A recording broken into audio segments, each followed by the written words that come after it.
বাকিটা বলো। আমি প্রথমে ওনাদের কথায় রাজি হইনি।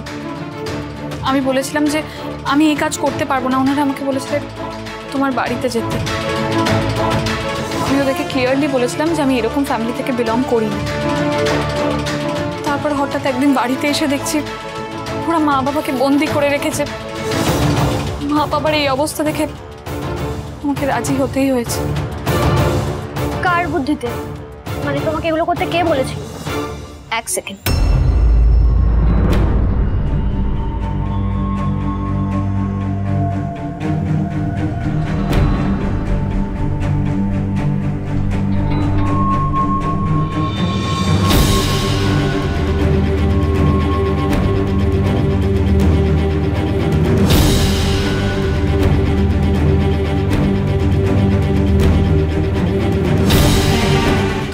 বাড়িতে গেলে আর তারপর তোমার যা যা ভেলকি দেখানোর ছিল সেই সব কিছু দেখালে, কিন্তু তুমি একা ছিলে না, রাইট?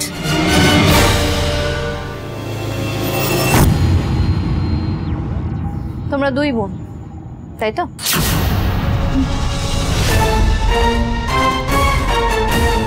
মানে বুঝতে পারছো? রাখির দিন যখন আমি চিৎকার করে উঠেছিলাম, বলেছিলাম না যে রেলিং দিয়ে মায়া হাঁটছে।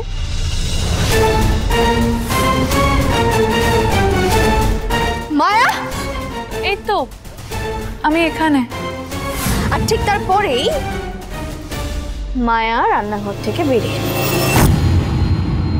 তারপর তুমি তুমি যেদিন প্রচন্ড নাচছিলে, রিঙ্কি মনে আছে? রাতের বেলা তোমাদেরকে ডেকেছিলাম।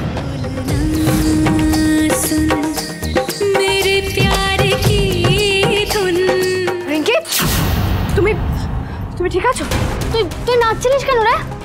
আমি তারপরে মায়া এসে আমাদের সাথে দাঁড়ালো।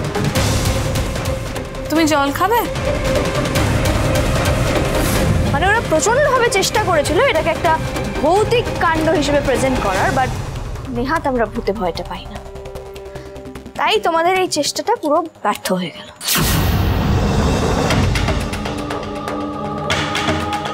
দুই বোন মিলে খেলাটা খেলেছিলে, রাইট? হ্যাঁ, চিল্লি ঠিকই বলেছে। তাহলে আমাদের বাড়িতে কে ছিল? দুজনেই ছিল তাদের বাড়ি। দুজনে বিভিন্নভাবে চেষ্টা চালিয়ে গেছে এটাকে ভূত হিসেবে প্রেজেন্ট করার। মানে আমাদের এটাকে ফিল করানো যে যে মানুষটা রেলিং দিয়ে হাঁটছে সেই মানুষটাই আবার পরক্ষণে যায় ট্রেনে রান্নাঘর থেকে বেরিয়ে আসছে। এটা কি করে সম্ভব? তোমার বোন ওখানে ছিল তো? বোনের নাম কি? ছায়া। ডাকো তাকে। ছায়া,